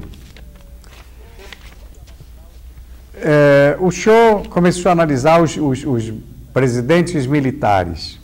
Então eu aproveitaria a ocasião para lhe pedir, com a sua longa experiência e com esta dignidade rara dos brasileiros, ou pelo menos dos políticos brasileiros, que o senhor fizesse uma análise dos presidentes da sua era, a começar de Juscelino. Eu iria lhe perguntar isso mais adiante, mas o senhor já fez uma rápida análise dos presidentes militares. No seu entender, como foi Juscelino Kubitschek? Juscelino foi uma criatura muito interessante. Eu conheci Juscelino, conversei muitas vezes com ele, inclusive estive com ele no dia da morte dele, porque ele almoçou aqui em São Paulo. Era um almoço comemorativo dessa bacia Paraná-Uruguai, que foi uma entidade que estudava o programa energético do país, antes da existência da CESP e de outras instituições. Então, era um homem dado ao desenvolvimento, um homem aberto, democrata, um homem sem ódios, e que promoveu, sem dúvida alguma, uma fase de grande desenvolvimento no nosso país. Claro, como todo governo, podia ter seus pecados. Eu acho que Brasília também contribuiu muito para a inflação. E o Juscelino enfrentou esse problema na parte financeira. Mas foi um presidente que se destacou e que é lembrado até hoje com muita saudade. Foi um homem muito interessante. Depois do Juscelino, na sequência, o senhor conviveu, inclusive em São Paulo, com Jânio Quadros. Uma carreira política fulminante, vereador, deputado federal, prefeito, governador, presidente da República na sequência. Fez uma boa administração em São Paulo. Eu acho que ele foi um bom presidente de São Paulo. E foi o detentor de grandes esperanças como presidente da República. Infelizmente, houve o problema da renúncia. Aliás, essa renúncia até hoje é muito falada. Muito falada. Uns atribuem que o Jânio queria voltar na crista da onda, outros que ele não suportava Brasília, outros que ele considerava o país ingovernável, porque o Congresso tolia muito as ações do Executivo, enfim, uma série de coisas. Mas eu tenho uma versão muito interessante e muito curiosa, porque pessoalmente eu me dava muito bem com o Jânio Quadros, a despeito de jamais ter sido companheiro também político do Jânio. Certa ocasião eu falei: presidente, eu até hoje não entendo a sua renúncia. E ele me respondeu simplesmente: nem eu. Somente. Nem eu. Então eu acho que a renúncia fica nesse pé, fica a interpretação de cada um. Governador, veio então com a renúncia de Jânio a grande crise de 61. Auro de Moura Andrade, presidente do Congresso, teve aquela atuação muito importante, o doutor Ulisses Guimarães, enfim, os grandes líderes, mas o Auro de Moura Andrade, me parece, o senador por São Paulo, presidente do Congresso, principalmente. Qual foi a sua atuação, como o senhor agiu até que se estabelecesse, em 7 de setembro, a posse de Jango com o parlamentarismo? Toda aquela negociação, o acordo para que Jango tomasse posse. Olha, eu nessa ocasião, eu era vice-governador e eu postulei a legalidade. Eu achava que havia, uma vez que o Jânio havia renunciado, o vice-presidente deveria assumir. Havia muita controvérsia na ocasião. Eu me lembro até que formou-se aí uma... Eu me lembro que, uma ocasião, a Tupi, que era uma grande organização em São Paulo, formou aí uma chamada Cadeia da Legalidade. E eu, como vice-governador, abri essa cadeia. Primeira manifestação, eu achava que ele devia ser empossado.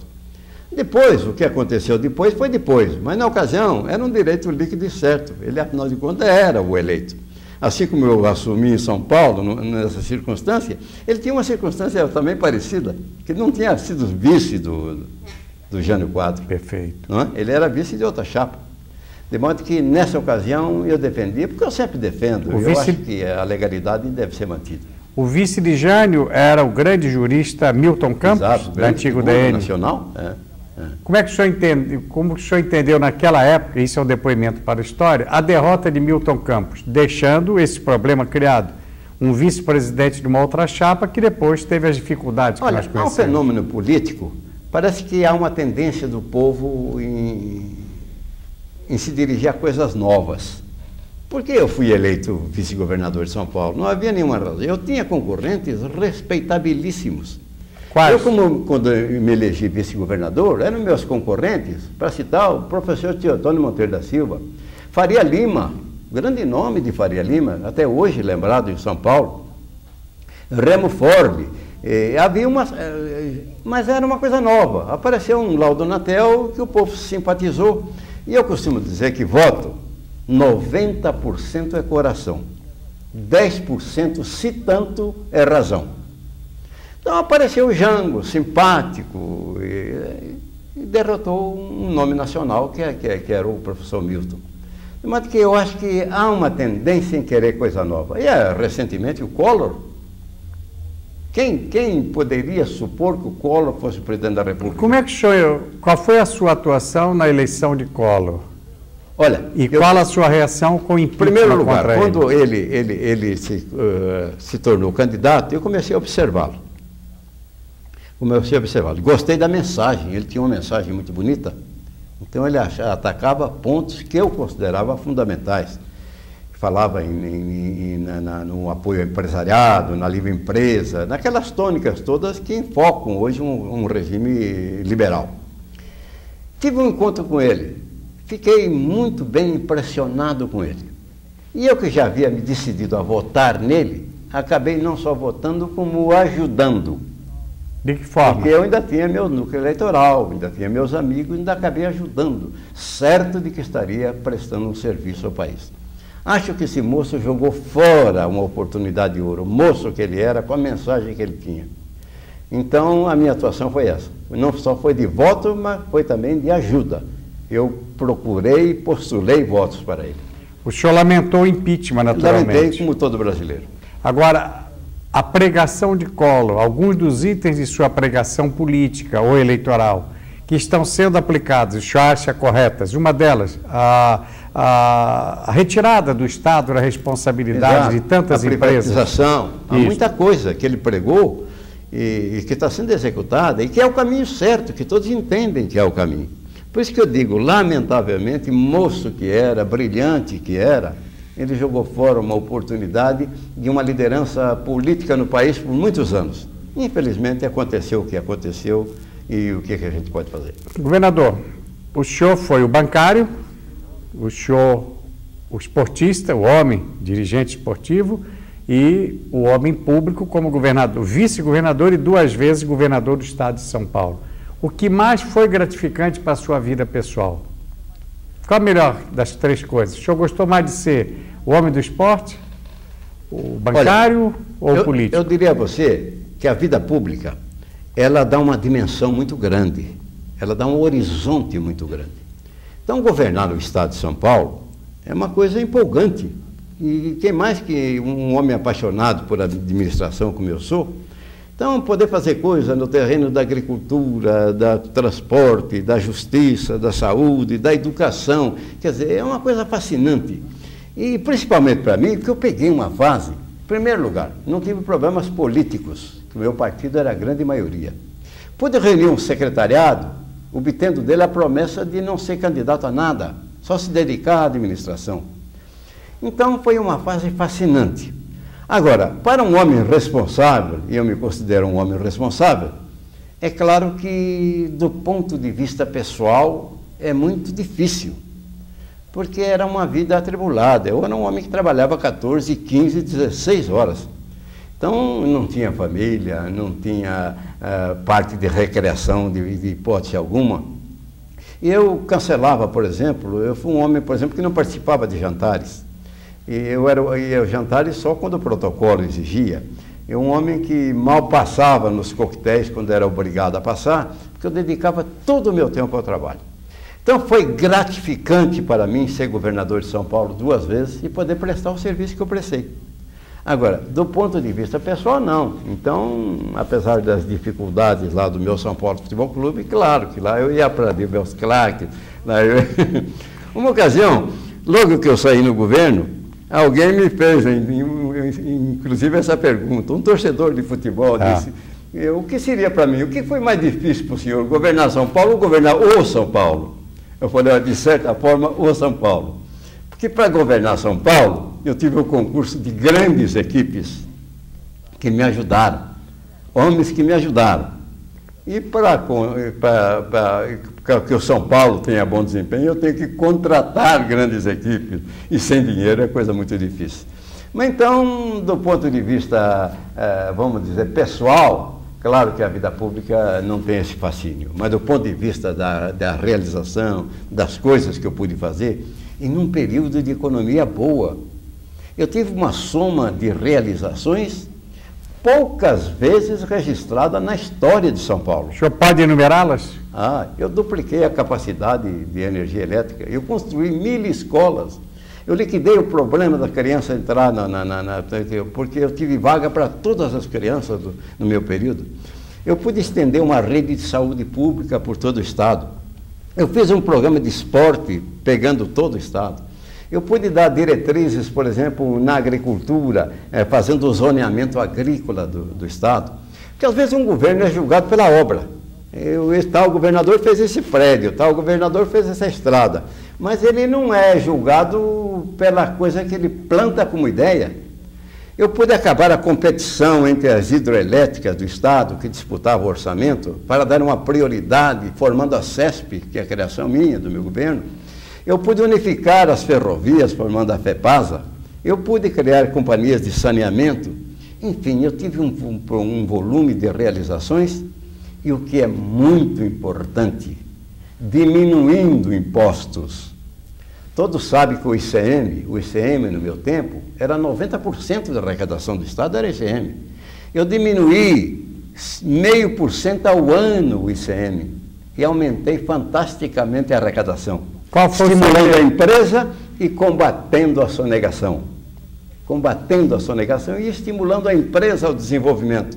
Então eu pude fazer com que o orçamento tivesse uma sequência impressionante e, ao mesmo tempo, eu diminui os impostos. A campanha Seu Talão Vale 1 Milhão era do seu governo? Não. Não, esta não foi propriamente no meu governo, não. Eu tenho a impressão. Mas era dentro desse princípio, estimular o povo a pedir notas fiscais para o senhor poder mais arrecadação. Mas nós combatíamos ferozmente a sonegação. E, ao mesmo tempo, tivemos esse milagre de aumentar a arrecadação. Há pouco tempo, quando eu converso com governadores da minha amizade, eu sempre digo isso, eu relato essa experiência. Não se pode asfixiar a empresa, porque a empresa é o fator de emprego. A empresa tem que ganhar dinheiro, tem que progredir, tem que empregar. O Estado tem que proporcionar. Esse programa de interiorização do desenvolvimento que eu fiz... O senhor foi eleito governador caipira. Exatamente. Eu recebi oficialmente, num congresso dos municípios, o título de governador caipira, com essa preocupação de desenvolver o interior, de interiorizar. Agora, quem vê falar em interiorização, dá a impressão que o caipira voltou as costas para a capital, não? É o único meio de disciplinar e de humanizar o crescimento de uma cidade como São Paulo é interiorizar. É tirar daqui tudo o que for possível, levar para o interior. Fixar o homem dentro da sua cidade, da sua região, evitando o artificialismo. Mas para levar a indústria para o interior, passaram pelo meu balcão de projetos 6.000 indústrias que demandaram o interior de São Paulo. Eu pude, no meu período, fazer com que o interior superasse a capital já no consumo de energia industrial, da energia elétrica, compreende? Porque uma indústria puxa a outra, e o interior foi crescendo e eu fui interiorizando. Então é o único meio de humanizar, porque no interior, quando a pessoa não encontra oportunidade, ela procura o grande centro. São Paulo é um grande atrativo. Eu mesmo já fiz esse caminho. O que eu vim fazer em São Paulo? Em buscar oportunidade. Então, à medida que você vai fixando o homem do interior, você vai humanizando e disciplinando a capital. E eu pude fazer esse programa de interiorização. Isso que eu dizia há pouco. Do ponto de vista pessoal, é uma asfixia ser governador, mas dá um horizonte muito grande. Agora, é uma escravatura. Eu fui um escravo do governo. Eu me lembro que das poucas vezes que saía à noite, por exemplo, para jantar com amigos, coisa rara, eu tinha o cuidado de, se me dessem uma bebida, eu tomava só um pouquinho, porque eu sabia que voltando eu tinha um problema qualquer para resolver no palácio. E eu precisava estar sempre em condições de resolver da melhor maneira esse problema. Nós interrompemos a sequência do seu pensamento sobre os presidentes. Vencido o período militar, o senhor parou em Corte Silva. O senhor não analisou Geisel, nem Figueiredo, que foi seu comandante da Polícia Militar. Foi o Castelo Branco. Eu já disse há pouco. Perfeito. Culto, inteligente, preparado, com autoridade e com austeridade. Era um homem interessante. Era um homem que falava por metáfora, eu já disse há pouco, mas que acompanhava, gostava de telefone. Gostava de telefone. Ele habitualmente me telefonava, para não dizer quase que diariamente, e sempre começava assim: governador, como vai esse país? Mas ele era um homem de autoridade. Eu me lembro uma ocasião, eu precisava tomar uma medida em que era dessa tonelagem por eixo nas estradas. Porque as estradas viviam constantemente sendo esburacadas. Não adiantava você refazer uma estrada que no dia seguinte ela estava esburacada com excesso de tonelagem. Então eu precisava limitar por eixo. Para tomar essa medida em São Paulo, eu fiz uma campanha nacional de esclarecimento, porque não são os veículos de São Paulo que transitam aqui, vem os do Sul, vem os do Norte. Então eu fiz uma campanha. Quando eu achei que a coisa estava madura, eu introduzi então a fiscalização da tonelagem por eixo. Houve uma revolta quase que geral. Uma revolta geral, ninguém entendia e tal, e até veículos da alçada pública participavam disso. Uma ocasião, para citar só um episódio do Castelo Branco, ele falou: governador, o senhor tomou uma medida aí, negócio de tonelagem por eixo, você está bem seguro disso? Eu falei: totalmente seguro. Isso não foi feito de afogadilos, foi feito muito estudado, tem estas e estas consequências. Eu avisei o Brasil inteiro. Não, eu estou perguntando só para saber. Muito obrigado pela sua informação. Não me falou mais nada. No dia seguinte ele baixou um ato tornando federal. Acabou com a festa. Acabou a greve, acabou tudo, e todo mundo até hoje Ainda é respeitado? Ainda é respeitado, porque hoje todo mundo entende. Então, Castelo era isso. Era um homem corajoso, capaz de decisões, pessoalmente inatacável. Olha, foi uma perda para o país esse homem, não é? Mas foi um homem interessantíssimo. Seguiu-se o Costa e Silva. Costa e Silva era um homem aberto, era um homem de temperamento totalmente diferente do Castelo. Eram amigos, foram colegas, inclusive, de escola militar. Mas um temperamento diferente, ele já pensava mais em outro tipo de abertura, tal, porque o grande quebra-gelo foi o Castelo. Ele que tomou algumas medidas dessas que impopularizam o governo. E, na ocasião, ele foi impopular para depois ser reconhecido. E o Costa, então, seguiu essa trilha, mas, infelizmente, que era um homem que, por força da sua doença, não pôde dar continuidade. Qual era a doença dele real?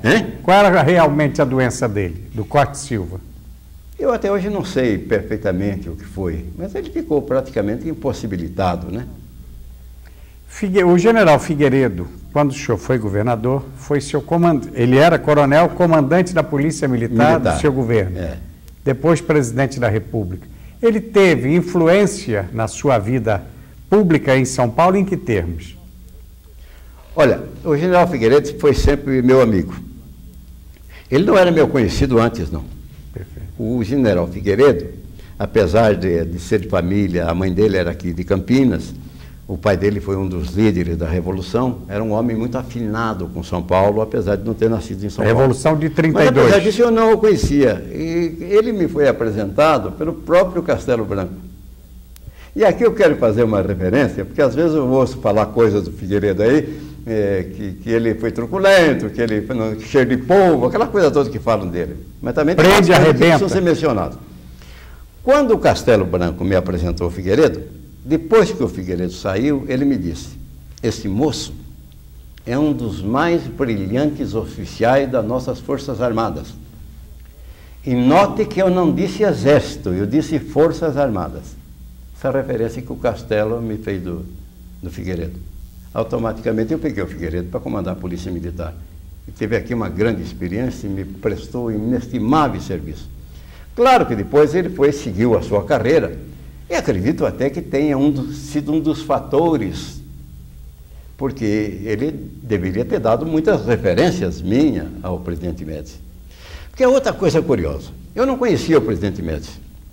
Certa ocasião, houve um movimento aqui para que eu assumisse a prefeitura de São Paulo. Mas eu não desejava, porque eu estava com outros projetos, não desejava. Mas como me disseram que o presidente Costa e Silva havia sugerido isto, ou alguém por ele, sei lá, eu me senti na obrigação de ir lá, pelo menos dar uma satisfação e agradecer. Eu fui a Petrópolis, onde estava o Costa e Silva. Lá, assim, ligeiramente, eu fui apresentado ao Médici. Fui apresentado, muito prazer, e não passou disso. Posteriormente, quando eu inaugurei o estádio do Morumbi, eu havia convidado o Costa e Silva, que era o presidente da República. Mas aconteceu esse problema de saúde do Costa, o Médici assumiu, o convite era ao presidente da República, não era propriamente um convite pessoal. Então eu convidei o Médici. Convidei o Médici para vir inaugurar e entrar comigo no Morumbi. Naquela ocasião ele tinha assumido de pouco.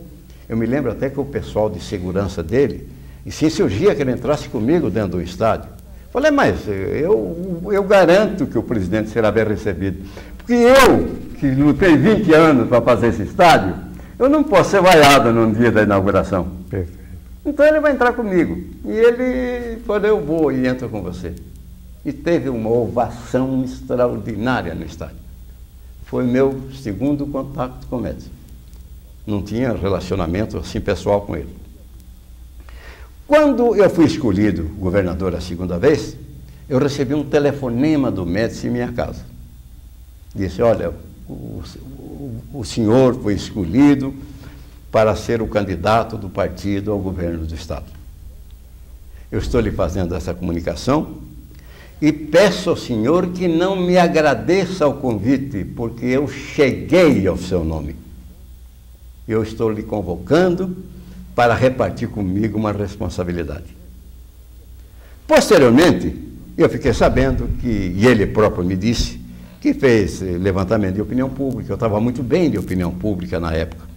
Ele fez levantamento no meio empresarial, ele fez levantamento no meio militar, e eu acredito, e acredito muito, que as referências que o Figueiredo, que era muito amigo do Médici, colaborador, tinham dado, também tinham sido importantes para a minha escolha. Mas eu fui escolhido assim. Muita gente pensa que eu era amigo, não era nada, não. Foi uma escolha impessoal, como impessoal foi todo o nosso relacionamento, apesar de que eu achei sempre uma grande figura o presidente Médici.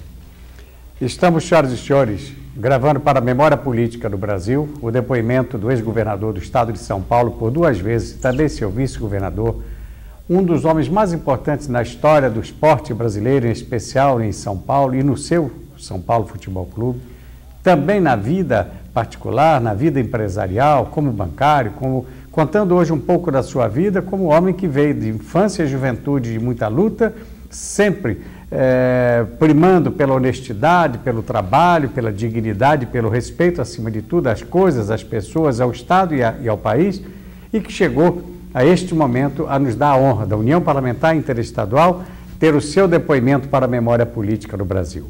Este projeto tem a assinatura do deputado Tonico Ramos, deputado presidente neste ano de 93, e nós estamos no dia 26 de maio de 1993, em São Paulo, nos estúdios da Videosom, gravando este depoimento. E tudo aquilo que o nosso entrevistado Laudo Natel determinar que seja reservado, só será dado conhecimento ao chamado grande público no ano de 2003. Eu vou voltar a palavra ao governador Laudo Natel para que ele continue para nós falando ainda da sua interpretação sobre os demais presidentes. Terminado o período Figueiredo, encerrando o período do governo militar, nós tivemos a eleição de Tancredo Neves e rapidamente passamos a sua análise de Tancredo a Sarney. Bom, depois do Médici tivemos o Geisel. Geisel, perfeito. Que foi um governo de um homem que trabalhou muito também. Hoje é criticado por muita coisa, não devia ter feito a usina de Angra, não devia ter feito tal, mas também ele teve pulso firme para muitas realizações e foi um governo que deixou uma soma enorme de realizações. E a abertura começou... Eu sou suspeito para falar do Figueiredo, porque gosto muito dele, é meu amigo, e fez um governo tranquilo e prometeu que faria a transição e fez a transição. A transição começou no Geisel ou no governo Figueiredo? O Geisel já deu deu o primeiro contorno, que já era um objetivo. Mas o Figueiredo é que promoveu. E com todo o temperamento do Figueiredo, às vezes arrebatado, etc., mas no fundo é um homem tranquilo e um homem capaz, um homem preparado. E ele prometeu que faria e fez a transição. Depois veio o episódio Tancredo, que não chegou a assumir, né? E a consequência do governo Sarney. Sarney já entrou com bastante experiência. Também, como todo governo, teve pecados e teve virtudes. Mas foi um governo equilibrado, porque ele é um homem de formação democrática. Eu acho que o país deve muito a isso, essa formação e esse espírito conciliador que tem o Sarney. Foi um presidente que teve um desempenho bastante razoável, na minha opinião. Eu vou lhe pedir 1 minuto de interrupção para nós trocarmos a nossa fita e prosseguir com esse seu importante depoimento. Tinha que interromper, né?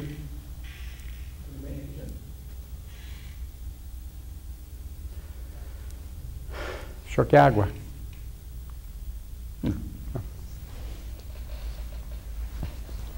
Hein?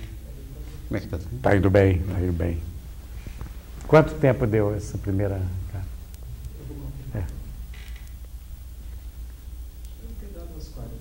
Eu estava esperando você dar sinal para trocar a fita, né?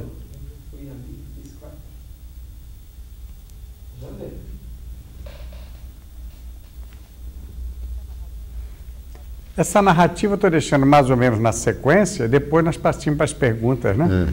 Só um pouquinho. Ok. Só que alguma coisa?